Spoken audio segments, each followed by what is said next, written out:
స్తోత్రం. హల్లెలూయా.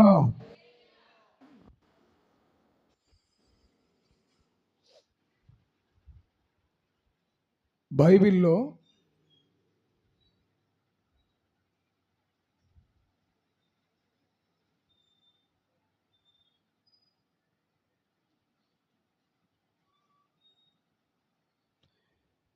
యాకోబు పత్రిక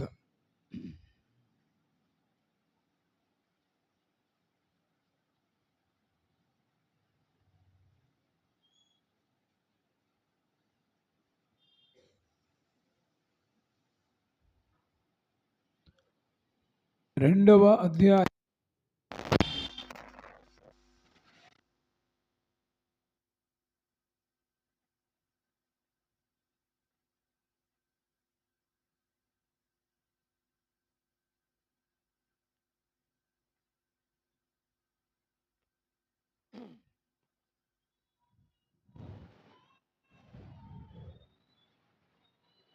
16వ వచనం. మీలో ఎవడైనను శరీరమునకు అంటే అవసరతలో ఉన్న మనిషికి కావలసినవి ఇవ్వక సమాధానముగా వెళ్ళుడి, చలి కాచుకొనుడి, సంతృప్తి పొందుడని చెప్పిన ఎడల ఏమి ప్రయోజనము? విశ్వాసము క్రియలు లేనిదైతే అది ఒంటిగా ఉండి చచ్చిపోవును. చాలు.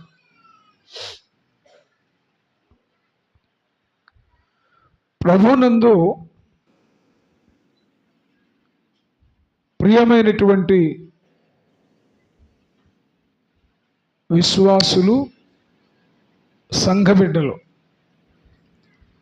యేసుక్రీస్తు రక్తములో కడగబడి ఏక సంఘముగా కూడి వచ్చిన మీ అందరికీ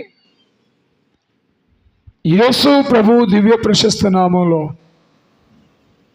శుభాలు, దైవ దీవెనలు కలుగునుగాక. స్తోత్రం, స్తోత్రం. గొంతు అసలేం పనిచేయట్లా. నిన్న 2 ఐస్ క్రీమ్స్ తిన్నా, స్వీట్ తిన్నా, డ్రింక్ తాగా. ఇక ఎట్లుంటుందో చూడండి పని. ఎందుకు అంటారా? కొద్దిగా అప్పుడప్పుడు ఆట విడుపు ఉండాల. వామ్మో చేస్తామేమో అని భయపడితే చావు కంటే ముందే పోతావు.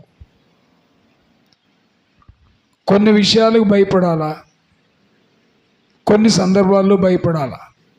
అన్ని విషయాలకు భయపడకూడదు, అన్ని సందర్భాల్లో భయపడకూడదు.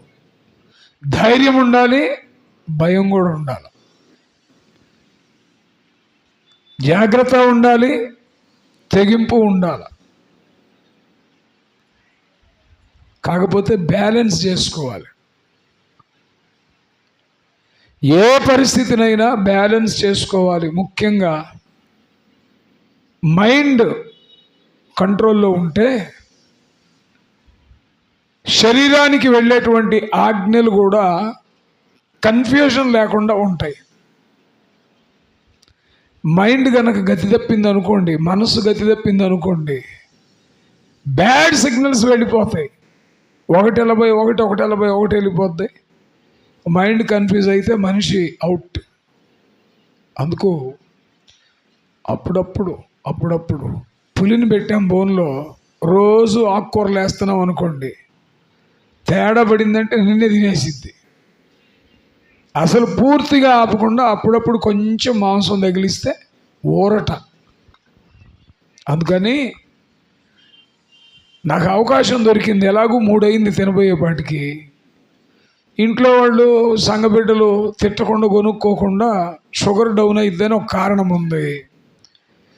రెండోది వచ్చి ఎలాగూ ఎనర్జీ కావాలి కాబట్టి తినాలి. ఫలితం ఏంటంటే గొంతు పోయింది. స్తోత్రం. ఇందు మూలంగా కథకు నీతి ఏంటంటే, మనలో చాలామంది షుగర్ ఉన్న వాళ్ళు ఉన్నారు, అనారోగ్య సమస్యలు ఉన్న వాళ్ళు ఉన్నారు. అన్నింటికీ భయపడి బ్రతకమాకండి. జాగ్రత్తగా ఉండండి, ధైర్యంగా ఉండండి, విశ్వాసంలో చెక్కు చెదరొద్దు, మన చేతులు దాటిపోయేదాకా తెచ్చుకోవద్దు. నిజంగా మనం దేవునికి అవసరమైతే మన వల్ల ఆయనకి ఉపయోగం ఉంది అనేది ఆయన దృష్టిలో మనం ఉంటే, చేతులు దాటిపోయిన తర్వాత కూడా నూతన జీవితాన్ని ఆయన ఇస్తాడు. నమ్మితే చప్పట్లు కూడా దేవుని స్తుతించుదాం. కాబట్టి వాక్యాన్ని విందాం జాగ్రత్తగా. ఎంత జాగ్రత్తగా అంటే, ఫస్ట్ మీ ఫోన్స్ సైలెంట్లో పెట్టేసుకోండి. మీకు ముఖ్యమంత్రి చంద్రబాబు నాయుడు గారు ఫోన్ చేసిన, ప్రధానమంత్రి మోడీ గారు ఫోన్ చేసిన, ముఖ్యమంత్రికి ప్రధానమంత్రికి కూడా ఆయనే దేవుడు కాబట్టి దేవుని సన్నిధిలో మీరున్నారు. ఫోన్ చెవి దగ్గర పెట్టుకొని వంక పెట్టుకొని పక్కకెళ్ళొద్దు. వాక్యం అందించబడేటప్పుడు చాటింగ్స్ చేయొద్దు. వాక్యం జరుగుతూ ఉన్నప్పుడు సైలెంట్లో పెట్టుకోండి. వామో ఏదైనా తీవ్రమైన కబురు వచ్చిద్దేమో అనుకుంటే, ఎంత తీవ్రమైన కబురైనా ఆయన హోల్డ్లో మనం ఉన్నప్పుడు ఏమీ కాదు. నువ్వు నేనేం చేయగలం? స్తోత్రం, స్తోత్రం. చదవండి. మీలో ఎవడైనను శరీరమునకు కావలసిన వాటిని ఇవ్వక సమాధానముగా వెళ్ళుడి, చలి కాచుకొనుడి. మీకు అర్థం కావడానికి ఒక మాట చెప్తా. మన ఇంటికి ప్రార్థనా పరులమే మనం. దేవుని సన్నిధికి వెళ్తున్నాం, స్తుతిస్తాం, ఆరాధిస్తాం, వాక్యం చదువుతాం, వింటాం, తొందరపడి ఎవరిని కొట్టం, ఎవరిని బూతులాడడం. అసలు పరలోకంలో ముందు స్థానం మందే, నేను కాదంటలా. మన ఇంటికి అల్పుడు ఎవరైనా, పేదరికంలో అని చెప్పు, అనారోగ్యంతో అని చెప్పు, తినడానికి త్రాగడానికి లేని పరిస్థితి అని చెప్పు, దూరపోడని చెప్పు, నీ బంధువు అని చెప్పు, లేకపోతే నీ శత్రువు అని చెప్పు, నీ కళ్ళ ముందు దిగజారిపోయి నీ ఇంటికే వచ్చి నువ్వు చూస్తూ ఉండగా సహాయం చేయమని చేయి జాపారు అనుకో. చేస్తావా చేయవా? మాట్లాడండి, స్పీక్అవుట్. చేస్తారా చేయరా? నిజం చెప్పండి, మనపూర్వకంగా చెప్పండి. మీరు నా ముందు చేస్తామని చెప్పినా పైనన్నవాడు ఒకడు చూస్తున్నాడు. ఫస్ట్ పని ఒత్తిడిలో ఉన్నారు అనుకో, ఇప్పుడుగా తర్వాత రాపో అంటాం సింపుల్గా. 2, పిల్లాడిని షాపుకు పంపడానికి చేతిలో ఆ టైంకి 10 రూపాయలు లేవు, ఫోన్పే పని చేయట్లా. ఈలోపు వచ్చి 3 రోజుల నుంచి అన్నం తినలేదమ్మా, ఆకలి అవుతుందంటే ఇంక ఇంట్లో కూడా అవ్వాల. ఇమీడియట్గా నువ్వు అనే మాట ఏంటంటే, ఏడా మాకే లేదు, భలే చెప్పేవాళ్ళే, పోయా బాబు, చాలా ఇళ్ళు ఉన్నాయి, మా ఇల్లే కావాలా. అందరూ కాదు, ఎక్కువ %. మూడోది, విసుక్కున్న తర్వాత కూడా ఎక్కడన్నా అంత మనసు గద్దించింది అనుకో, పిల్లోడిని ఎవరిని పిలిచి ఒక 5 రూపాయలు 2 రూపాయలు ఇచ్చినా ఆయనకి పో అంటారు. అయితే క్రీస్తుని రక్షకునిగా అంగీకరించిన నీ స్పందన, ప్రభువుని నమ్మిన వ్యక్తిగా నీ స్పందన, పేరు చెప్పను, నాకు తెలుసు కొంతమంది, అయ్యో ఏందబ్బాయి అంత బలహీనంగా ఉన్నావు, అన్నం తినలేదు, నీ దుంపదేగా, మరే పెరుగేసుకొని పంచదార వేసుకొని తినయ్యా అన్నం, నీకు ఓపిక వచ్చిద్ది. అమ్మో నాన్న ఎట్టయిపోయావో చూడు, అంతే. ఈ మంచు గట్ట తిరుగుతున్నావురా నాయన, మంచుకు దుప్పటాగదురా, పైన సొక్కా కూడా చినిగిపోయింది, రగ్గు కప్పుకో. రగ్గు కప్పుకుంటే చలి ఆగిద్ది. అబ్బో నిజమే నాయన, మాకే చలి పడుతుంది, నువ్వు రగ్గు కప్పుకోపో, రగ్గు కప్పుకో.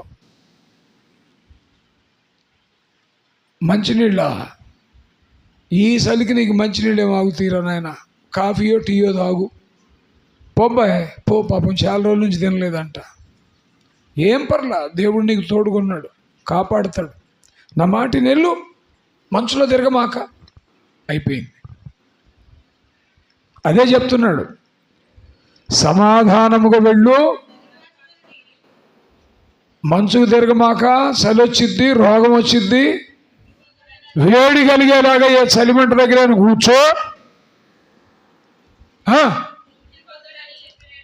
తృప్తి పొందుడి. ఇదేంటి? కేవలం మాటలో చూపించే ప్రేమ. లోకానికి సరిపోద్ది, దేవుని ఎరగని వారికి సరిపోద్ది. క్రీస్తుని రక్షకునిగా అంగీకరించిన నా జీవితంలో ఎదుటివారు ఎవరైనా అవసరతలో వచ్చి దేహి అన్నప్పుడు, సాయం చేయమని చెయ్యి చాపినప్పుడు, కనీసం నీ దగ్గర ఏమీ లేకపోయినా మంచినీళ్ళు అయినా దొరుకుతాయి. షో చేయమాక, నటించమాక, ఓ ప్రేమ ఉన్నట్టు వలకపోయమాక. వాడు దప్పికొంటే గుక్క మంచినీళ్ళు, నీకు చేతనైతే నీకు చిరిగిపోయిన బట్టలు, మంచి బట్టలు 4 ఉంటే వాడికి ఒక వస్త్రం ఇవ్వు, కనీసం ఒక టవల్ ఇవ్వు. ఆకలి అవుతుంది అంటే నేనే పేదరికంలో ఉన్నానంటావా, నువ్వు త్రాగే గంజే ఒక స్పూన్ ఇవ్వు అట్లీస్ట్.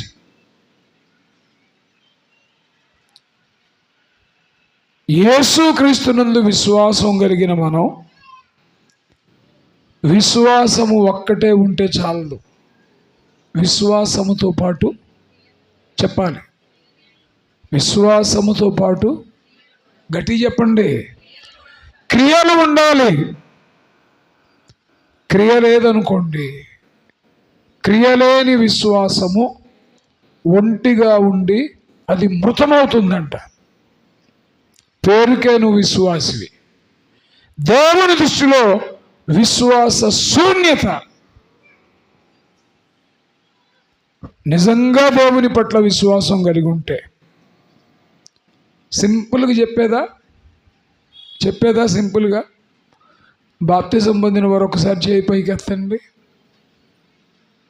నేను తెలుగులోనే చెప్తున్నా, బాప్తిజం పొందిన వారు మీ చేతులు పైకెత్తండి, ప్రభు మిమ్మల్ని దీవించుగాక. యేసు ప్రభుని నేను హృదయపూర్వకంగా నమ్మాను అనేవారు చేయి పైకి ఎత్తండి. సిగ్గుపడొద్దులే, మీరేం పెద్ద దొరమ్మలేం కాదు. చేయి పైకెత్తి ప్రభుకి స్తోత్రం చెప్పండి. నేను మనపూర్వకంగా ప్రభువుని నమ్మాను అనేవాడు. సోమరాజు నమ్మలేదా ప్రభుని? స్తోత్రం అంటే నమ్మకమే, యేసు ప్రభు పట్ల నమ్మకమే. కూలి చేసేవాడైనా, ఉద్యోగం చేసేవారైనా, వ్యాపారం చేసేవారైనా, మన బాబీ వచ్చి ఎట్లుందిరా మెడికల్ షాప్ అని అడిగా. పర్లేదు డాడీ, ఒక 500 600 అట్ట సేల్ అవుతుంది, పెరగట్లేదు డాడీ అన్నాడు. 10:30కి తీస్తే ఏడొస్తారు? మీ ఆవిడని వదిలిపెట్టుకొని, పిల్లల్ని వదిలిపెట్టుకొని, ఆర్చుకొని తీర్చుకొని 10:30కి వస్తే జనం ఎవరు వస్తారు? ఈలోపు వెళ్ళేవాళ్ళని వెళ్ళిపోతారు. మళ్ళీ మధ్యాహ్నం 1 గంటకు మూసేస్తావు, 4 గంటలకు తీస్తావు, ఈ మధ్యలో ఉండదు. ఏ టైంలోనైనా షాపులో మనిషి ఉంటాడు అంటే నమ్మకంగా వెళ్తారు. ఇవన్నీ కాదు కానీ, నీ సంపాదనలో 10వ వంతు తీస్తున్నావా అన్న, అది అంటున్నాడు, ఖచ్చితంగా తీ, నో మోర్ ఆర్గ్యుమెంట్. దీనిలో ఇంకా అవును కాదనేది లేదు. అది రూల్. మలాకి గ్రంథంలో చెప్పాడు, బైబిల్లో రాయబడిన మాటే. కొంతమంది హాఫ్ నాలెడ్జ్ గారు లైవ్లో చూసి వాగుతారు. నేనైతే కుక్కలు అనుకుంటా. దేవుడు నన్ను క్షమించుగాక. వాక్యం తెలియకుండా, బైబిల్ తెలియకుండా ఓరక పిచ్చాగుళ్ళు ఆగేవాడిని ఏమంటాం, మనిషి ఎవరో తెలియకుండా బౌ బౌ బౌ అని అరుస్తుంటారు. ఇంటోడో తెలియదు, బయటోడో తెలియదు. సందర్భం వచ్చింది కాబట్టి చెప్తున్నా. ఎవడేమనుకున్నా పర్లా, నేను అలాగనే డబ్బుల కోసం నేను బ్రతకట్లా. నేను నమ్మిన నా దేవుని కోసం బ్రతుకుతున్నా. స్తోత్రం. పరిచర్య చేయాలి అంటే ఖచ్చితంగా విశ్వాసులు భుజం వేసుకోవాలి. కుటుంబంలో బిడ్డలు ఉన్నారంటే తండ్రి బాధ్యతలో పిల్లలు పార్టిసిపేట్ అవ్వాలి. అది రూల్. అది దేశం మీద పడి అడుక్కోకూడదు. మళ్ళీ ఒకడు విమర్శించాడు, అందుకే నేను కోటాల్లో కూడా మొదటి 2 రోజులు కానుకలు రద్దు చేసేసాను. అంటే నేనేదో బడాయికి చెప్పట్లా, క్షమించండి. మన సంఘాలన్నిటికీ చెప్పా, మొదటి 2 రోజులు కానుకొద్దు. 3 రోజులు దేవుని సన్నిధికి వచ్చి వాక్యం విని దేవుడు మమ్మల్ని బ్లెస్ చేశాడు, ఈ పరిచర్యకు మేము కూడా సహకారిగా ఉండాలి, మా బాధ్యత నిర్వర్తించాలి అనుకున్న వాళ్ళకి చివరి రోజు అవకాశం ఇద్దాం. మనం డబ్బుల కోసం సేవ చేస్తున్నాం అనేది వద్దు. అసలు ఆ ప్రింట్ మన మీద పడొద్దు, ఆ ప్రభావం వద్దు. దేవుడు పోషిస్తాడు. పిలిచిన దేవుడు నమ్మకస్తుడు. ఇందాక బుజ్జి ఒక మంచి పాట పాడింది. ఏది? నిన్ను మాత్రమే నేను నమ్మానయ్యా, నీవు మాత్రమే. మంచి పాట, మంచి భావ వ్యక్తీకరణ. కేవలం ఈ మాట నోటికి కాదు పరిమితం కావాల్సింది. మన బ్రతుకు completely based upon the God. నిన్ను మాత్రమే నేను నమ్మానయ్యా అంటే ఆ నమ్మకం కనపడాల బ్రతుకులో. స్తోత్రం. బ్రతుకులో కనపడాల. నీవు మాత్రమే నా ధైర్యం యేసయ్యా అంటే మామూలు మాట కాదు అది. కొంతమందికి డబ్బు ధైర్యం, కొంతమందికి వయసు వచ్చిన పిల్లల ధైర్యం, కొంతమందికి సెటిల్ అయినటువంటి పిల్లల ధైర్యం, కొంతమందికి ఉద్యోగం ధైర్యం, కొంతమందికి వ్యాపారం ధైర్యం. లోకంలో మనుషులకి ఒక్కొక్కళ్ళకి ఒక్కొక్క ధైర్యం హేతు ఉంటుంది. దేవుని పిల్లలకి తాము నమ్మిన దేవుడే ధైర్యం. స్తోత్రం, స్తోత్రం. అందుకని నిస్సంకోచంగా, నిర్భయంగా, నిర్భీతిగా టైత్ దశంభాగం తీయమని చెప్పా. మళ్ళీ లైవ్లో వాళ్ళు ఇంకెవరికో చెప్తున్నాడు, వీడు బతకడానికి అనుకుంటాను. నా కొడుక్కి తీరా అని చెప్పా. ముందు నువ్వు తీస్తే కదా సంఘం ఆచరించేది, ముందు నేను ఫాలో అయితే కదా నన్ను వెంబడించే బిడ్డలు ఫాలో అయ్యేది. మరి నువ్వు తీస్తున్నావా పాస్టర్ గారు అన్నాడు ఒకడు నన్ను. తిక్కల ముఖం కూడా, నేను దశంభాగం కాదురా, నా ఇంట్లోకి పిల్లలకి నాకు 100 రూపాయలు వస్తే 90 రూపాయలు దేవునికి ఖర్చు పెట్టి మిగిలిన 10తో నేను పోషించబడుతున్నా. నేను దేవుని సన్నిధిలో ఉండి చెప్తున్నా. స్తోత్రం. సంవత్సరాంతపు కూటాలు వస్తాయి, 3 నుంచి 5 లక్షలు ఖర్చు అయ్యింది. నా కెపాసిటీకి అది ఎక్కువే. సంఘం మీద విశ్వాసులు అంతా కలుపుకున్న హార్డ్లీ 70,000, 80,000, 1,00,000 రూపాయలు దాటతాం. ఈ మధ్యకాలం సేవకులకి ఏమన్నా ఇవ్వాలి, వాళ్ళు వచ్చి ప్రార్థన చేస్తే దీవెన కదా అని చెప్పి అన్నప్పుడు ఒక 3 సంవత్సరాలుగా సేవకుల వరకు బూసి జోషి ఇద్దరు కలిసి సపోర్ట్ చేస్తున్నారు. ఆ ఖర్చు వరకు వాళ్ళు తీసుకుంటున్నారు. 30 సంవత్సరాల సేవలో నేను ఈ పనికని చెప్పి నిలబడింది ఇద్దరు. సంఘంలో ఇవ్వగలిగి ఇవ్వలేని బిడ్డలు ఉన్నారు, ఇవ్వలేక ఇవ్వలేని బిడ్డలు ఉన్నారు, కొంతమంది ఇచ్చేవాళ్ళు ఉన్నారు, కొంతమంది అడిగితేనే ఇచ్చేవాళ్ళు ఉన్నారు. మనుషులను బట్టి నా పోకడ మారదు. నేను మళ్ళీ చెప్తున్నా, నేను బ్రతకడానికైతే నా ప్రభువుని అడ్డం పెట్టుకోవాలా. స్తోత్రం, స్తోత్రం. అందుకోసం నెల రోజుల ముందు పాంప్లెట్స్ వేసి ఊరంతా తిరిగే వాళ్ళు ఉన్నారు. కోటాలు పెడుతున్నాం బ్రదర్, ఏమన్నా చేయండి, కోటాలు పెడుతున్నాం, ఏమన్నా చేయండి అని చెప్పి. తెలిసి కానీ తెలియక కానీ ముక్కు ముఖం తెలియని వాళ్ళ దగ్గరికి వెళ్ళి అస్సలు నేను ఎప్పుడు తీసుకునే ప్రయత్నం చేయలేదు. సంఘంలో కూడా మిమ్మల్ని ఎప్పుడు నేను బలవంతం చేసింది లేదు. ఎప్పుడైనా చేశానా? కొన్ని సంఘాల్లో మెంబర్షిప్ కట్టిస్తారు, సంవత్సరానికి 10,000 అంట. ఒక ఇంటికి సంవత్సరానికి 10,000. 100 కుటుంబాలు ఉంటే 100 కుటుంబాలకి 10,000, 10,000, 10,000. అప్పుడు ఎంత అవుతుంది? కుటుంబానికి 10,000 అంటే 10 కుటుంబాలకి ₹1,00,000, 100 కుటుంబాలకి 10 లక్షలు. సంవత్సరానికి కట్టి తీరాల్సిందే. ఎన్ని కుటుంబాలు ఉంటాయి? మనకంత సీన్ లేదు, మనం అడగం కూడా. 2, ప్రతీ నెల కూడాను మెంబర్షిప్ మనిషికి 500 కట్టాలంట. నెలకు 500. నువ్వు చావు బ్రతుకు. వీళ్ళు కూడా తెలివి కల్లవాళ్ళు. వాళ్ళు వాడే పర్ఫ్యూమ్ ₹1,000, ₹1,200 పెట్టి అయినా వాడతారు.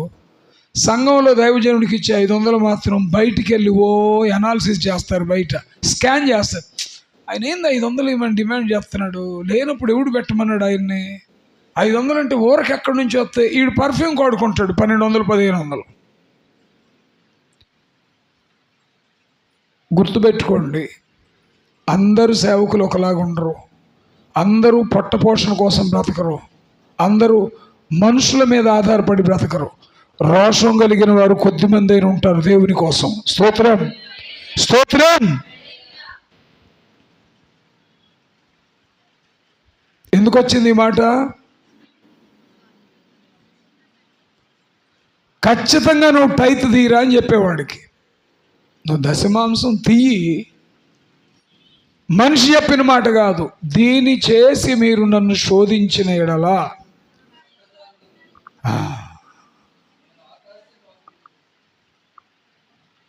దీనిని మీరు చేసి నన్ను శోధిస్తే అని తెలుగులో ఉంది, కానీ ఇంగ్లీష్లో మూల భాషలోకి వచ్చేప్పటికీ let me prove my self అంటాడు. మీరు ఇది చెయ్యండి, నేనేంటో మీ దగ్గర రుజువు చేసుకుంటా అంటాడు దేవుడు. స్తోత్రం చెప్పండి. దేవుడు నీ పట్ల నా పట్ల ఆయన రుజువు చేసుకోవడానికి ఆయనకు అవకాశం ఇవ్వాలి మనం. 2, సువార్త పరిచర్య జరగాలి అంటే సంఘమే నిలబడాలి. దేశం మీద వచ్చే జనం దగ్గర కానుకలు పడితే వాడు ఏ పరిస్థితిలో కానుకేస్తాడో మనకు తెలియదు. ఇన్కమ్ ట్యాక్స్ తప్పించుకోవడానికి వెళ్ళి ఉండిలో వేస్తారు. నన్ను కొంతమంది అడిగారు కూడా, మీకు రిజిస్ట్రేషన్ ఉందా, ఏది ఎఫ్ఆర్సీఏ ఏదో ఫారిన్ కరస్పాండింగ్ ఉందా, మీకు ఇంత ట్రాన్స్ఫర్ చేస్తాము, మీరు మాకు రిపోర్ట్ ఇవ్వండి, సర్టిఫికేషన్ ఉంటే కనుక మేము ట్రాన్స్ఫర్ చేస్తాం, మేము అవతల సబ్మిట్ చేసుకుంటాం, మీకు ఉపయోగపడిద్ది, మాకు ఉపయోగపడిద్ది అని. లెక్కలు, కాగితాలు, సర్టిఫికేషన్ మనుషులకు చూపించాల్సిన అవసరం లేదు. నమ్మిన దేవుడు ఉన్నాడు. నీకు నేను ఇవ్వడం ఎందుకు, నువ్వు అవతలు చూయించుకోవడం ఎందుకు, మీ మధ్య నేను బలి పశువును కావడం ఎందుకు, దేవునికి అవమానం రావడం ఎందుకు? దేవుడు హెచ్చించాలనుకుంటాడా? హెచ్చిస్తాడు. కష్టకాలంలో రోషంగా బ్రతికించాలనుకుంటాడా? బ్రతికిస్తాడు. నన్నేం తక్కువగా ఉంచట్లా. నెలకి ₹1,00,000 జీతం తెచ్చుకునేవాడు బ్రతుకుతున్నాడు. సంవత్సరానికి 10 లక్షలు నాతో ఖర్చు పెట్టించి దేవుని పని చేపిస్తున్నాడు. చప్పట్లు కూడా దేవుని స్తుతించుదాం. రోషము కలిగిన దేవుని మీద ఆధారపడినప్పుడు దేవుడు భిక్షమెత్తనివ్వడు. అయితే కేవలం విశ్వాసం మాటలకి పరిమితం కాకూడదు, క్రియలో చూపించాలి. ఏమన్నాడు అక్కడ చూడండి. అవును, అవును.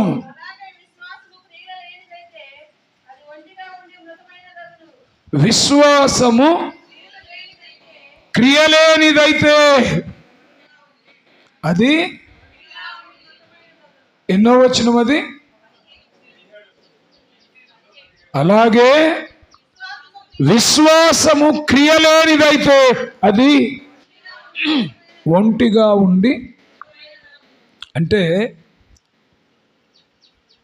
విశ్వాసము ఉండాలి, క్రియ కూడా ఉండాలి. కొంచెం ముందుకు వెళ్తా నేను. ఎక్కువ మంది క్రైస్తవుల్లో విశ్వాసం ఉంటుంది కానీ క్రియ ఉండదు.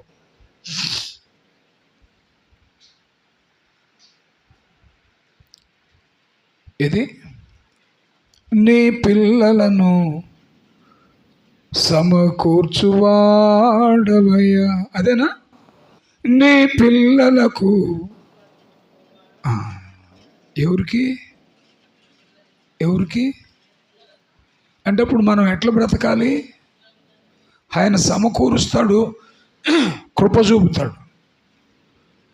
దేవుని కృపకు మనం పాత్రులుగా, ఆయన సమకూర్పుకు యోగ్యులుగా బ్రతకాల. వారికి పెట్టబడిన పేరేంటంటే చిల్డ్రన్ ఆఫ్ ద లార్డ్, దేవుని పిల్లలు. ఆయన సిద్ధమే ఇవ్వడానికి, దీవించడానికి, సమకూర్చడానికి, హెచ్చించడానికి, ఆస్వాదించడానికి, కొరతలు తీర్చడానికి ఆయన సంసిద్ధుడే. But you have to transform your self as the child of the lord. దేవుని పిల్లగా, దేవుని బిడ్డగా, దేవుని పిల్లలుగా మనం జీవిస్తూ ఉన్నప్పుడు మనకు రైట్ ఉంటుంది దేవుని దగ్గర. మనం అడగకపోయినా సిలువలో ప్రాణం పెట్టాడు. మనకు యోగ్యత లేకపోయినా మన పాపాల నుంచి మనల్ని విడిపించాడు.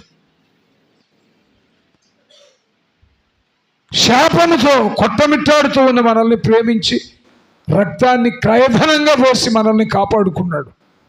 ఇప్పుడు ఆయన పిల్లలుగా మారాక మనం ఏం చేయాలంటే ఆయన ఇచ్చినటువంటి స్థానాన్ని కాపాడుకోవాలి. దేవుడు అనుగ్రహించిన స్థానం ఏంటంటే ఆయనకు పిల్లలం. ఇప్పుడు ఆయన పిల్లలైనటువంటి వారి నుంచి ఆయన ఏం ఎక్స్పెక్ట్ చేస్తున్నాడంటే విశ్వాసము కలిగి క్రియలతో బ్రతకండి. చెప్పండి, విశ్వాసము కలిగి క్రియలతో బ్రతకండి. విశ్వాసం అయితే చూపిస్తాము, క్రియలోకి వచ్చేపాటికి ఏముండదు. ఒకవేళ వట్టి విశ్వాసం చూపించి క్రియ లేకుండా బ్రతుకుతున్నాం అనుకోండి, అక్కడే చెప్పాడు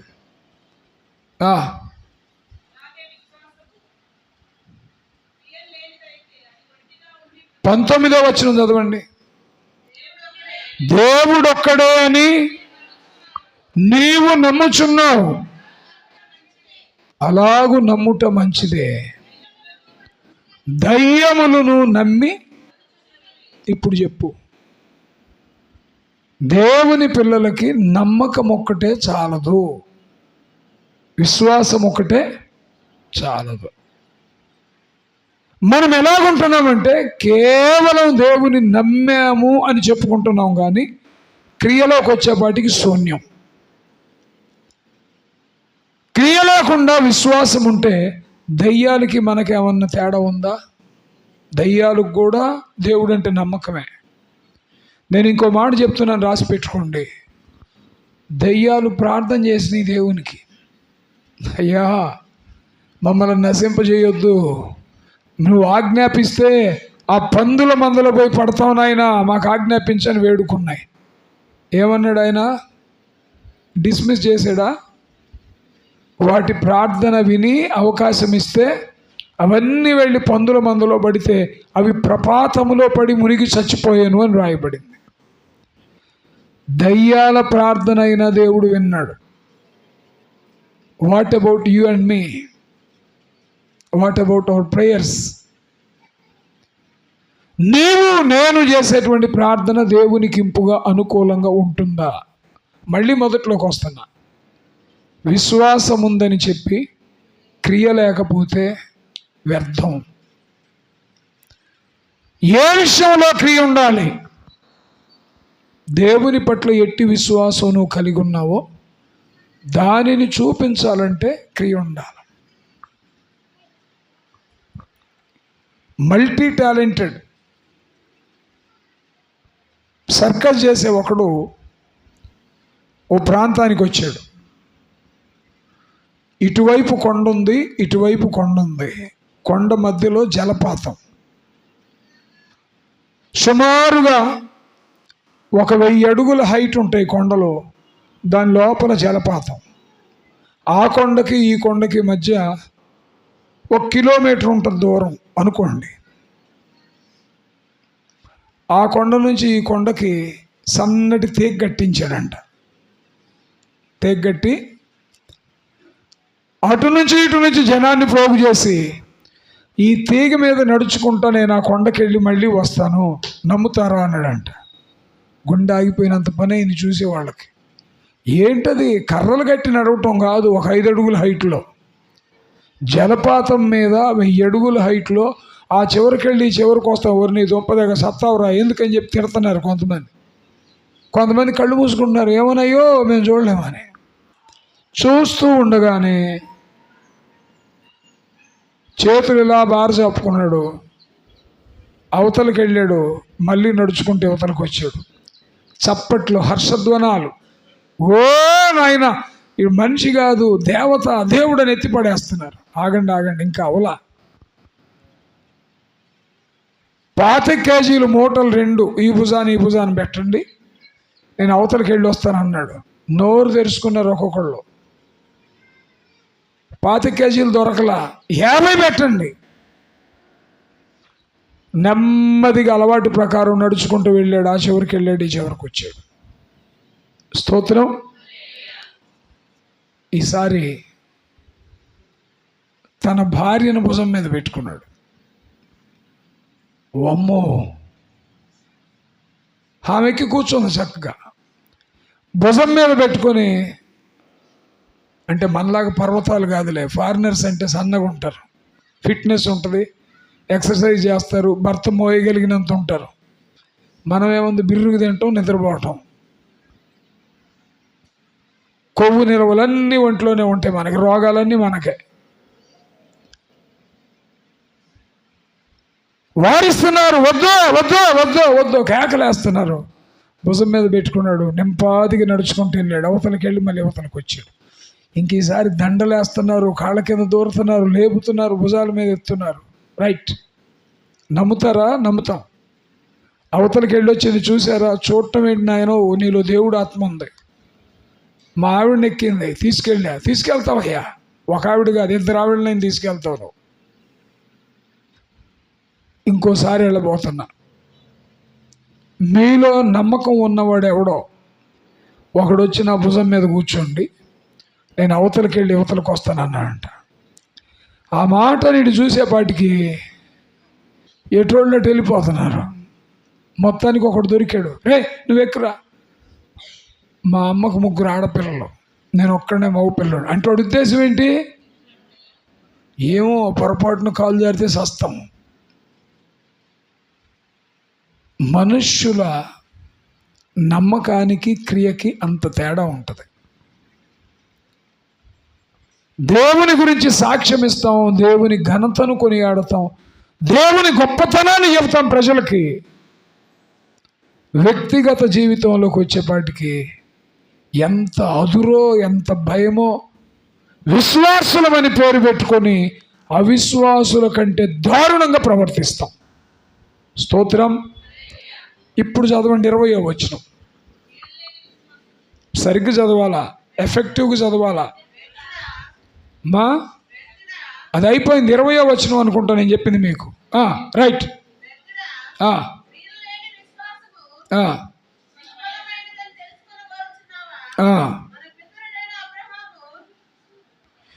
ఈ 25లోకి రండి. 25వ వచనం.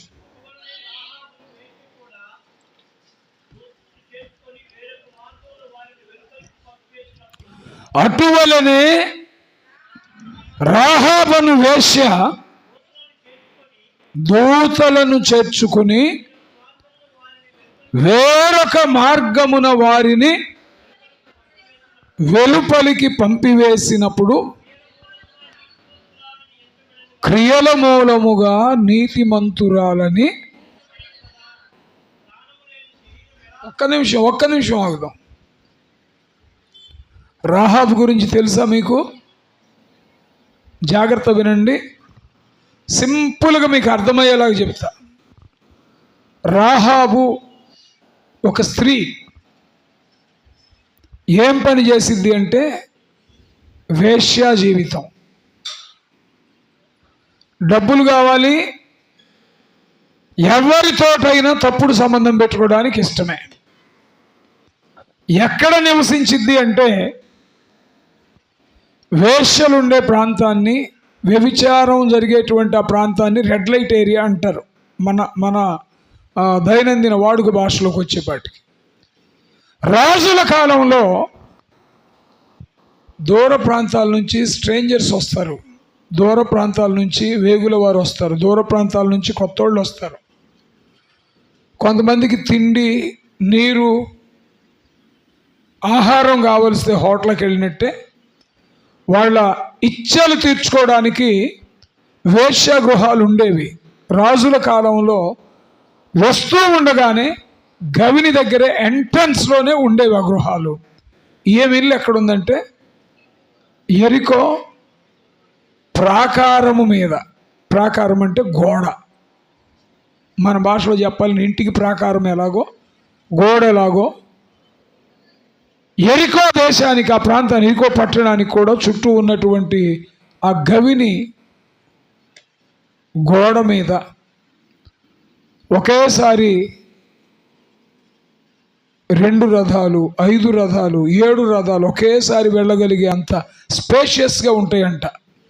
ఆకాశాన్ని అంటే అంత ఎత్తుగా ఉండి శత్రువులు ఎవరూ ప్రవేశింపకుండా ఒకవైపు ఆ పట్టణానికి, ఆ రాజ్యానికి రక్షణగా ఉంటూనే వేశ్యా జీవితం జీవించే వారిని అక్కడ రాజు అనుమతితోటే ఉంచుతారు. సరే, ఆ సంగతి వదిలేద్దాం. యెరికో పట్టణంలో మనం వింటున్నటువంటి చరిత్ర ఆధారంగా ప్రధానాంశంగా, వర్తమానాంశంగా రాహాబ్ అనే వేశ్య అక్కడ నివాసం చేస్తుంది. ఇంకా చాలామంది ఉన్నారేమో. బైబిల్లో వ్రాయబడిన స్త్రీ.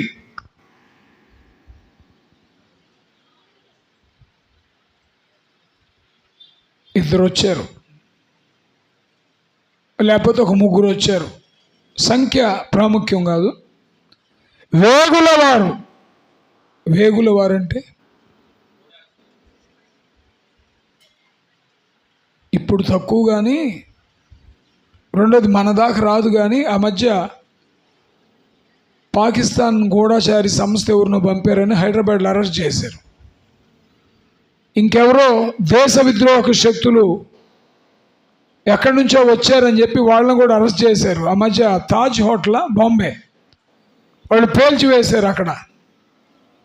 ఇలాంటి దేశ విద్రోహ కార్యాలు చేయడానికి పరాయి దేశం నుంచి మన దేశంలో ప్రవేశించి ఈ దేశంలో ఉన్న బలం, బలహీనత, ఎటు నుంచి వెళ్ళొచ్చు, ఎట్టగొట్టొచ్చు, ఎట్ట జయించవచ్చు అని అంచనా వేస్తారు, దుర్బిడి వేస్తారు.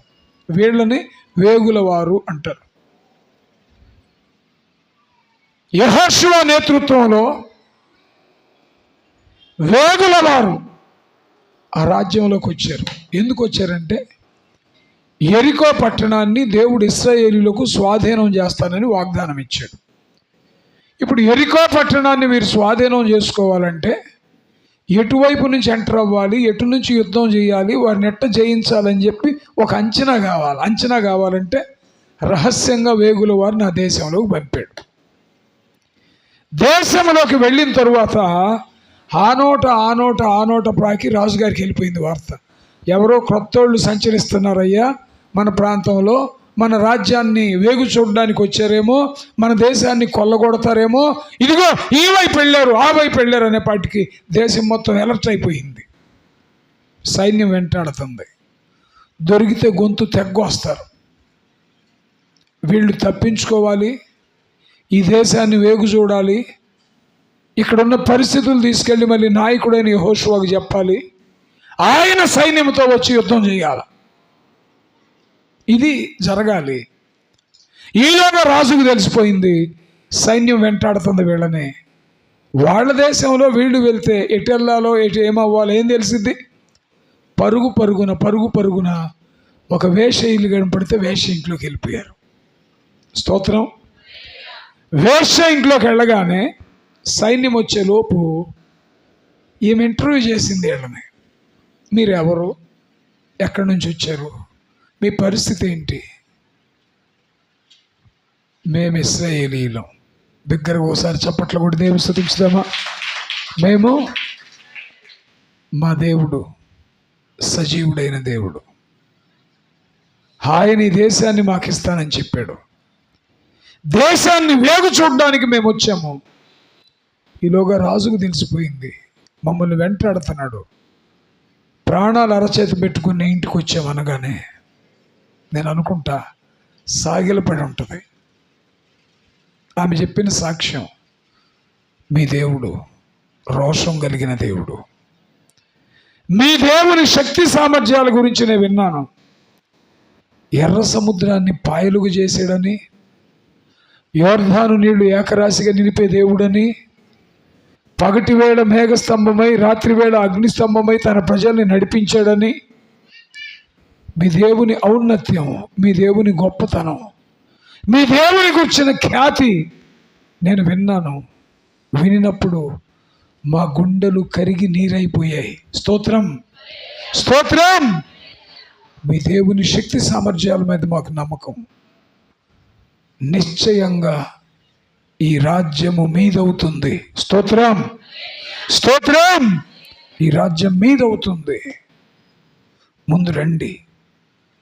తీసుకెళ్ళి ఇంటి మీదకి తీసుకెళ్ళి జనప కట్టెలో వారిని దాచిందంట. ఎక్కడ? ఈలోపు సైనికులు వచ్చారు. ఈ ప్రాంతానికి మనుషులు ఏమైనా వచ్చారా, వేగుల వారు పరాయి దేశస్తులు ఎవరైనా వచ్చారా అని అడిగితే, నా దగ్గరికి అయితే ఎవరు రాలేదు, కానీ ఇదిగో ఈ మార్గం గుండా వాళ్ళు వెళ్ళడం చూశాను. ఆల్రెడీ ప్రొద్దుగుంకుతుంది, 5 అయిపోయింది టైము, 6 దాటితే గవిని వేసేస్తారు. మీరు కనుక వెంటనే వెళితే గవిని దాటేలోపు వాళ్ళని పట్టుకుని తెచ్చేసుకోవచ్చు, మీరు వెళ్ళండి అని చెప్పి మిస్లీడ్ చేస్తే సైన్యం అంతా గవిని దాటి అవతలికి వెళ్ళింది. ఇంకొక అరగంటలో గవిని మొయ్యబడింది. బయటికి వెళ్ళిన సైన్యం లోపల రావడానికి లేదు, లోపల ఉన్న వాళ్ళు బయటికి వెళ్ళటానికి లేదు. ఇప్పుడు వారి దగ్గరికి వెళ్ళి రాజ్యం మీదవుతుంది, మీదైనప్పుడు నన్ను నా ఇంటి వారిని దయచేసి కాపాడండి. యెరికో పట్టణమంతా కాల్చివేయబడేటప్పుడు నా కుటుంబానికి రక్షణ కలిగించండి అని చేతులు చాచింది. మాట ఇచ్చారు. స్తోత్రం. యెరికో తగలబెట్టబడేటప్పుడు, ఈ రాజ్యం మా వశమయ్యేటప్పుడు నీకు నీ తండ్రి ఇంటి వారికి ఏ హాని జరగదు. నువ్వేం చేయాలంటే నీ ఇంటి కిటికీకి యుద్ధం జరిగేటప్పుడు ఒక తొగరు దారం కట్టు. మేమే రావాలని లేదు, యుద్ధంలో సైన్యం వస్తుంది. యుద్ధం జరుగుతూ ఉన్నప్పుడు ప్రతి ఇల్లు తగలబడుతుంది, ప్రతి వ్యక్తి చంపబడతారు. ఆ టైంలో నీ ఇంటి కిటికీకి గనక తొగరు దారం కడితే మా సైన్యానికి మేము చెప్తాం, తొగరు దారము కట్టబడిన ఇంటికి ఏ హాని చెయ్యొద్దు అని మేము చెప్తాం. మాట తీసుకుంది, వారు మాట ఇచ్చారు. మరి రాత్రి అయిపోయి పగలైపోతే మళ్ళీ సైన్యం వచ్చేసింది. ఏం చేయాలంటే రాత్రిలో వారిని ఇంటి కిటికీ నుంచి బయటికి దింపేసింది. స్తోత్రం, స్తోత్రం. ఇప్పుడు వారు తప్పించుకుని వెళ్ళారు. తర్వాత సైన్యంతో వచ్చారు, దేశాన్ని తగలబెట్టారు, కొల్లగొట్టారు. రాజ్యం వాళ్ళదయింది.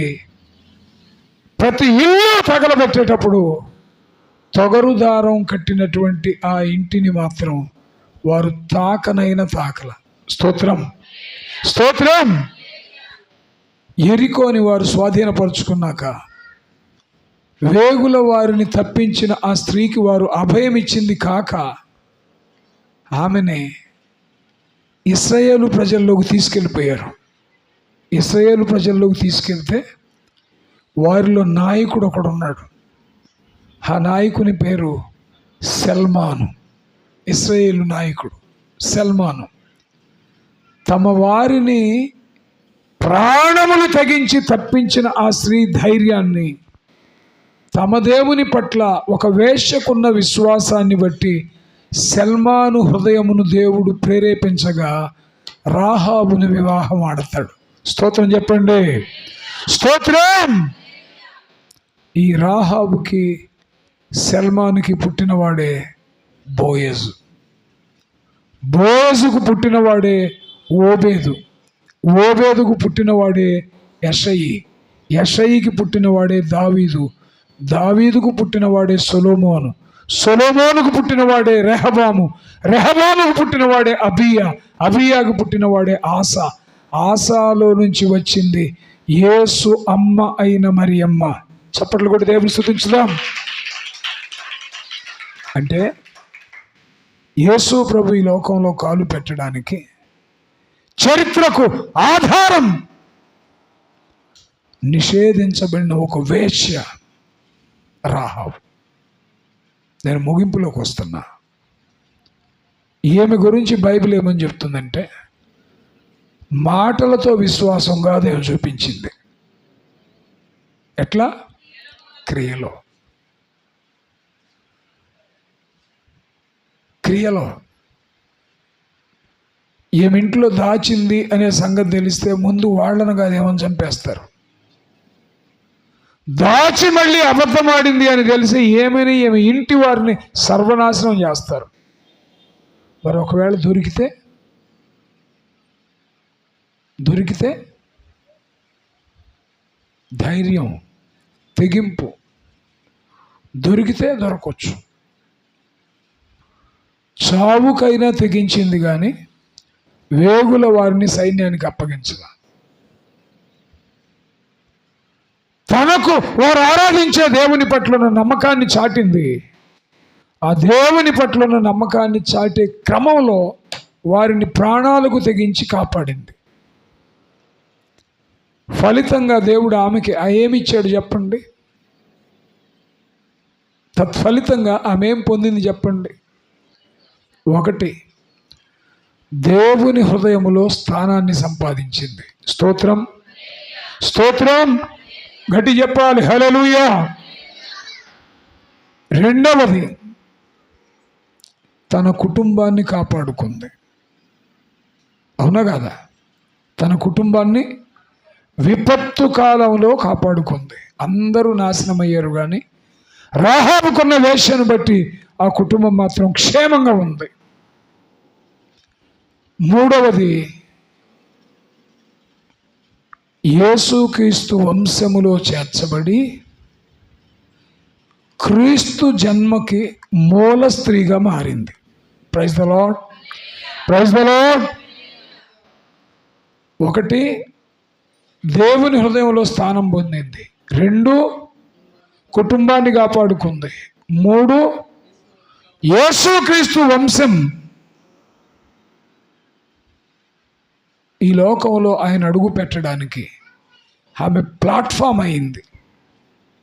ఇంత స్థాయి, ఇంత స్థానం ఎలా పొందింది?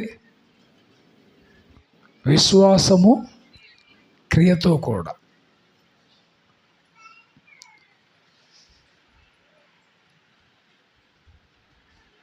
ఎక్కడ దాకా వద్దు. ఏరా అబ్బాయి, జాబులో చేరిన దగ్గర నుంచి దశభాగం తీస్తానని కమిట్ అయ్యావు కదా, తెలుసు కదా అందరికీ చెబుతుంటే, మరి నీ సంగతి ఏంట్రా అంటే మొత్తం కలిపి ఒక్కసారి ఇద్దాం అనుకున్నాడంట. మొత్తం కలిపి ఒక్కసారి ఇద్దాం అనుకుంటే ఉన్నదంతా ఖర్చు అయిపోయిందంట. ఇప్పుడు దానివల్ల ఎన్ని లేనిపోయిన ఖర్చులు వచ్చి పడుతున్నాయో అంటున్నాడు ఒక యవనస్తుడు. పేరు వద్దులే, మీకు చెప్పాల్సిన పని లేదు పేరు, ఎందుకంటే మీరు అతనికంటే గనుడు ఆచంట మళ్ళన్న. మీరు ఇంకా సూపర్ కదా. పరిచర్య అంటాం, సింపుల్గా నవ్వేసి వెళ్ళిపోతాం. కోటాలు అంటాం, తలుపు వెళ్ళిపోతాం. చర్చి షిఫ్ట్ చేస్తున్నాం అంటాం. అందుకే మాట ఇస్తే మళ్ళీ తప్పాల లేనిపోయింది. ఎందుకని నేనేం మాట్లాడలేదు బాబు, మాట ఇవ్వనోళ్ళు మాట్లాడరు, మాట ఇచ్చేవాళ్ళు కూడా మాట్లాడరు. మాట ఇచ్చిన వాళ్ళకి భయం ఉండదు, మాట ఇవ్వనోళ్ళకి భయం ఉండదు. నాకు మాత్రం భయం ఎందుకు? అదేమి నా ఇల్లా, నేను బ్రతకడానికా, నేను చేయటానికా? ఆయన ఇష్టం. పని ఆయింది, పరిచర్య ఆయింది. అసలు నేనే నా సొత్తు కాదు. నన్ను ఆయన వెలబెట్టి కొనుక్కున్నాడు. ఆయన చేయిస్తే చేస్తా. Praise the Lord, praise the Lord. కేవలం నేను కానుక విషయం, దశంభాగం విషయం మాట్లాడుతున్నానని తప్పుగా అనుకోవద్దు. మీకు అర్థం కావడానికి హెచ్చరిస్తున్నా. విశ్వాసం ఉండాలి, క్రియ ఉండాలి. 3 రోజులు మీటింగ్స్ అంటే కనీసం ఎంతమంది వచ్చి పని చేస్తాం మనం? మీ మనసుని అడగండి, మీ అంతరంగాన్ని అడగండి. కనీసం దైవజనుడు ఒక్కడు ఖర్చు పడుతున్నాడు, 5గురితో 6గురితో పిల్లలతో, కుడి ఎడమలు తెలియని పిల్లలతో కలిసి చేస్తున్నాడు. ఎక్కడో సాంబశివపేట నుంచి, ఎక్కడో పిడుగురాళ్ళ నుంచి, ఎక్కడో ఊరు నుంచి దైవ సేవకులు ఒక పిల్లోడిని తీసుకొని వచ్చి ఊరంతా తిరిగి క్యాన్వాస్ చేస్తున్నాడు. ఇది మన పని కదా, మన బాధ్యత కదా. కనీసం మనం చేయాల్సిందన్నా చేయకపోతే ఎట్ట? 8:30కి ఆరాధన అంటాం, 8:30కి ఆరాధన అంటాం. ఎన్నింటికి వస్తున్నాం చెప్పండి? ఎన్నింటికి వస్తున్నాం? నాకు మార్నింగ్ కూడా వచ్చేటప్పుడు బీపీ డ్రాప్ అయింది. కాకపోతే నాకు అలవాటు అయిపోయింది. బీపీ డ్రాప్ అయినప్పుడు కాసేపు టూర్చుకోవడం, మళ్ళీ ఉప్పు వేసుకొని మజ్జిగో మంచినీళ్ళు తాగటం, మళ్ళీ సెట్ అయి రావడం. ఆగిపోదాం, వాళ్ళు నడిపించుకుంటారులే అనిపిస్తుంది. కానీ దేవుని పని కదా. నా స్థితి ఆయనకు తెలుసు, నా ఆరోగ్యం ఆయనకు తెలుసు, నేనేంటో ఆయనకు తెలుసు, నేను ఎంత బలవంతుడో ఆయనకు తెలుసు, ఎంత బలహీనుడో ఆయనకు తెలుసు. పౌలు అంటాడు, నా బాహ్య పురుషుడు కృషించిన నా అంతరంగ పురుషుడు దినదినము నూతన పరచబడుతున్నాడు. ఎన్ని తలంపులో, ఎన్ని ఆలోచనలో, బలహీనతలో ఉన్నప్పుడు దేవుడు ఎంత ఆత్మశక్తినిచ్చి నాతో మాట్లాడి బలపరుస్తుంటాడో.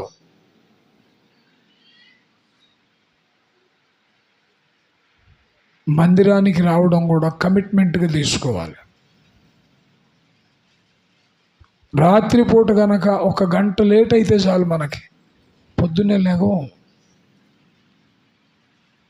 99 నీతి క్రియలు చేసిన ఒక్క విషయంలో తప్పిపోతే దేవుడు తప్పిపోయిందే లెక్క చూస్తాడంట, కానీ 99 నీతి క్రియలు కన్సిడర్ చేయడంట. ఎన్ని సంవత్సరాల నుంచి వింటున్నాం వాక్యం. అట్లీస్ట్ బాధ్యత అంటే డబ్బులు ఒకటే కాదు, నువ్వు కూడా ఉండాలి దేవుని పనిలో. ఉండద్దా? నీ బంధువులు ఇంట్లో పెళ్ళి అవుతుంటే వారం రోజుల ముందు వెళ్ళవా? నీ అన్నదో, అక్కదో, అన్న కొడుకో, అక్క కొడుకో, లేకపోతే నీ పెదనాన్న కొడుకో, నీ తోడబుట్టినోడో ఇళ్ళలో పెళ్ళి అవుతుంటే 4-5 రోజుల ముందు వెళ్ళవా? మరి నీ అన్న పిల్లలైనా, నీ అక్క పిల్లలైనా, నీ తమ్ముడైనా, అన్నైనా, నీ కుటుంబం అయినా, నువ్వైనా క్షేమంగా ఉంటున్నావు అంటే పైన ఒకటి ఉంది కదా. మరి జరిగేది ఆయన పని కదా. ఆయన పనిలో నువ్వే బాధ్యత తీసుకుంటున్నావు? ఏ రోజు ఏ విషయంలో నువ్వే బాధ్యత తీసుకుంటున్నావు? పలు దూర ప్రాంతాల నుంచి సేవకులు వస్తారు. కాసిన మంచినీళ్ళు పంపిస్తావా? అడగకుండా కాసిన మంచినీళ్ళు. ఏం తింటున్నారు, ఎట్టుంటున్నారు, ఏం చేస్తున్నారు? పాస్టర్ గారు చూస్తే ఆరోగ్యం బాగానోడు, టెన్షన్, ఒత్తిడి పెట్టుకున్నాడు. ఇంకా సలహాలు ఇవ్వకపోతే చాలా ఆరోగ్యం బాగానప్పుడు ఇవన్నీ ఎందుకు ఆయనకి? మళ్ళీ ఇదొక సలహా. విమర్శించడం నా అభిమతం కాదు, కానీ నాకు బిడ్డలని మీతో నేరుగా మాట్లాడుతున్నా. క్రియలను బట్టి వ్యభిచారి అయిన రాహాబు యేసు ప్రభు వంశంలో చేర్చబడింది కాదు, ఆమెలో నుంచి యేసు ఈ లోకానికి వచ్చాడు. స్తోత్రం, స్తోత్రం. చరిత్రలో నిలబడిపోయింది ఆమె పేరు. క్రియతో కూడిన విశ్వాసం. మనం నిజంగా దేవుని పని చేయాలే కానీ, దేవుని కొరకు నిలబడాలే కానీ, మన సామర్థ్యానికి తగినట్టు ఎన్ని పనులు లేవు, ఏమీ చేయలేకపోయినా కనీసం వచ్చి చీపురు తీసుకొని ఓడవచ్చు చర్చిలో, గ్రౌండ్లో. అది కూడా పరిచర్యే. స్తోత్రం. వచ్చి కూర్చునే వారికి పట్టలేసి తిరిగి వెళ్ళిపోయేటప్పుడు అందరు వెళ్ళాకుండి పట్టలు మడతేసి వెళ్ళొచ్చు, అది కూడా పరిచర్యే. మంచినీళ్ళు అందించవచ్చు, అది కూడా పరిచర్యే. వచ్చిన సేవకుల్ని రిసీవ్ చేసుకోవచ్చు, అది కూడా పరిచర్యే. దానికేం బరువు మోసేది ఉండదు. పర్యవేక్షించుకోవచ్చు మందిరానికి ఏది అవసరం, ఏది అవసరం లేదు.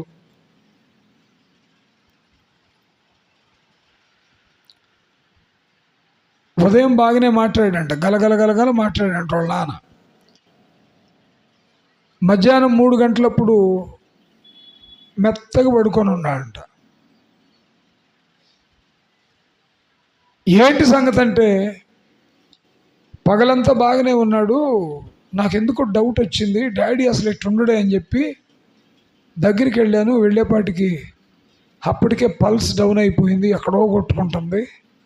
గోల చేసి పిలిచిందంట. అందరూ వచ్చారు, సిఆర్పి ఏదో చేశారు, హాస్పిటల్ తీసుకెళ్ళారు, బ్రతికాడు. అంటే నీకు జన్మనిచ్చిన తండ్రి మీద అంత కాన్సన్ట్రేషన్ ఉంటుందే. గలగల మాట్లాడేవాడు మౌనం అయిపోయాడు అనగానే మొత్తాన్ని గ్యాదర్ చేసిందంట. మరి పరమ తండ్రి అయిన దేవుని పట్ల నీకు బాధ్యత ఉండొద్దా? నీ కాన్సన్ట్రేషన్ ఉండొద్దా? నువ్వు కన్సిడర్ చేయొద్దా? నీకు గమనింపు ఉండొద్దా?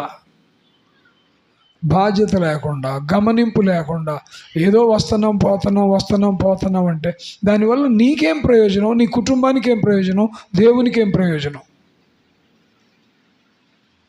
తర్వాత చెప్పుకుంటారు, పాస్టర్ గారు ఉన్నంతసేపు కొట్టుకొని కొంతమంది అన్నా మారుతారేమో, కొద్ది మందిలోనైనా దేవుని దగ్గర అవుతారేమో అని కొట్టుకున్నాడు. పాపం వెళ్ళిపోయాడు అట్ట అంటారో, లేకపోతే పనికి మళ్ళీ ఒక సంఘం పెట్టి రోజు గోలే పేడ పోయింది అనుకుంటారు, నాకు తెలియదు. నేనైతే నా దేవుని జ్ఞాపకంలో ఉంటా. స్తోత్రం. దేవుని పిల్లలుగా, బాధ్యత ఎరిగిన పిల్లలుగా కేవలం విశ్వాసాన్ని మాటల ద్వారా చూపించొద్దు, క్రియలో చూపించండి. దేవుని కొరకు నిలబడడానికి మగపిల్లలే నిలబడాలని లేదు, ఆడపిల్లలే నిలబడాలని లేదు. దేవుడు అందరి కోసం ప్రాణం పెట్టాడు, ఎవరైనా నిలబడాల్సిందే. చిన్న ప్రార్థన చేద్దాం, దయచేసి తల్ల వంచండి. ఒక వేశ్య క్రియను బట్టి నీతిమంతురాలుగా ఎంచబడిందే, వ్యభిచార స్త్రీ మాటతో గాక విశ్వాసములో క్రియను చూయించి దేవుని జ్ఞాపకంలో నిలబడిపోయిందే. మన జీవితం ఎవరిది రాహబుతో పోల్చుకునేటంత కాదు, అంత దిగజారిపోయిన జీవితం ఎవరిలో లేదు. ఆమెమో క్రీస్తు చరిత్రలో అంటుకట్టబడింది, మనమేమో కనీసం దయ్యాలు చూపించే విశ్వాసం కూడా చూపించట్లేదు. మార్చుకుందాం, పద్ధతి మార్చుకుందాం, స్థితిని మార్చుకుందాం, ఒక తీర్మానం చేద్దాం. తీర్మానయుక్తంగా దేవునికి మన బ్రతుకులు అప్పగించుకుందాం. రాహాబుని ఆస్వాదించిన దేవుడు నిన్నెందుకు ఆస్వాదించడు? రాహాబుని వంశములో చేర్చుకున్న దేవుడు యుక్తంగా జీవిస్తే నిన్ను నన్ను విడిచిపెడతాడా? ప్రార్థన చేద్దాం. స్వరమెత్తి బిగ్గరగా ఇంకొకరు ఎవరైనా స్త్రీలలో ప్రార్థన చేయండి.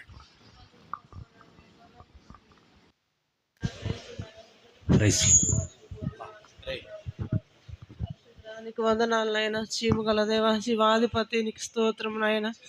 అయ్యా నాయన, మీరు మాతో మాట్లాడి తండ్రి ఏమి ఇచ్చిన